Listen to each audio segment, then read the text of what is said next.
បងប្អូនថ្ងៃនេះខ្ញុំចង់បវាយអារម្មណ៍បងប្អូនឲ្យប្លែកភ្នែកបន្តិចចង់ដឹងថាតើរបៀបរបបនៃការរស់នៅ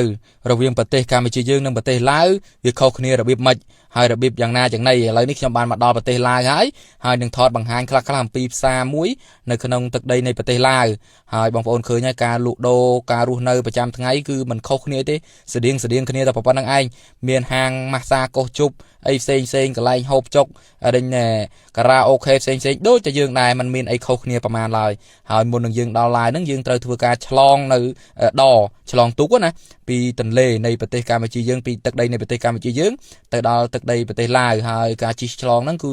ប្រើពេលដូចជាមិនយូរប្រហែលដែរបងប្អូនរៀងលឿនដែរហើយការទៅលេងនេះដូចជាមិនមានការគ្រោងទុកទេខ្ញុំជិះមកមានកិច្ចការងារមួយចំនួនហើយក៏វាដល់កន្លែងព្រំប្រទល់ហ្នឹងអញ្ចឹងទៅក៏ចង់ដឹងថាតើការរស់នៅគេហ្នឹងវាយ៉ាងម៉េចរបៀបរបបគេយ៉ាងណាឥឡូវក៏មកដល់ហើយកន្លែងនេះខ្ញុំចង់បង្ហាញបងប្អូនអំពីទស្សនវិជ្ជាមួយចំនួននៅពេលដែលខ្ញុំជិះទូកឆ្លងទន្លេណាហើយនេះជាទស្សនវិជ្ជាដែលបងប្អូនបានឃើញនេះគឺខាងនៃប្រទេសឡាវបាននៃខាងប្រទេសឡាវណាមិនខាងប្រទេសកម្ពុជាយើងទេព្រោះយើងឆ្លងមកដល់ទឹកដីប្រទេសឡាវបន្ទាប់ពីបានធ្វើការឆ្លងទូកមកដល់នៃប្រទេសឡាវយើងក៏ដើរមើលបើមើលនោះមិនមើលអីទេមើលអំពីរបៀបរបបនៃការរស់នៅរបស់ប្រជាពលរដ្ឋប្រជាជននៃប្រទេសឡាវតែគេរស់នៅយ៉ាងណាយ៉ាងម៉េចយ៉ាងម៉ាអីចឹងទៅប៉ុន្តែខ្ញុំមកដូចចំថ្ងៃស្ងាត់បងប្អូនផ្សារគេនេះតំបន់ផ្សារគេណាប៉ុន្តែស្ងាត់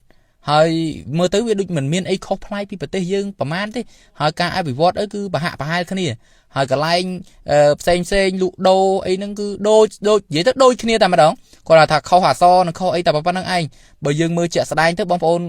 មើលទៅកាសម៉ាស្សាកោសជប់ការ៉ាអូខេផ្សេងមានដូចតែខ្មែរយើងដែរហ្នឹងអញ្ចឹងមិនថា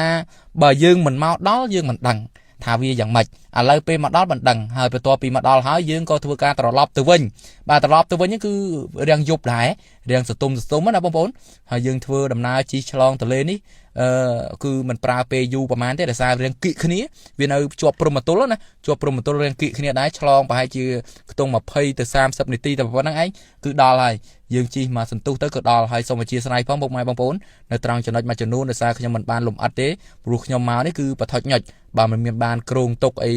ចុះមួយចុះពីរទេអញ្ចឹងសូមបងប្អូនពុកម៉ែបងប្អូនអធិស្ឋាន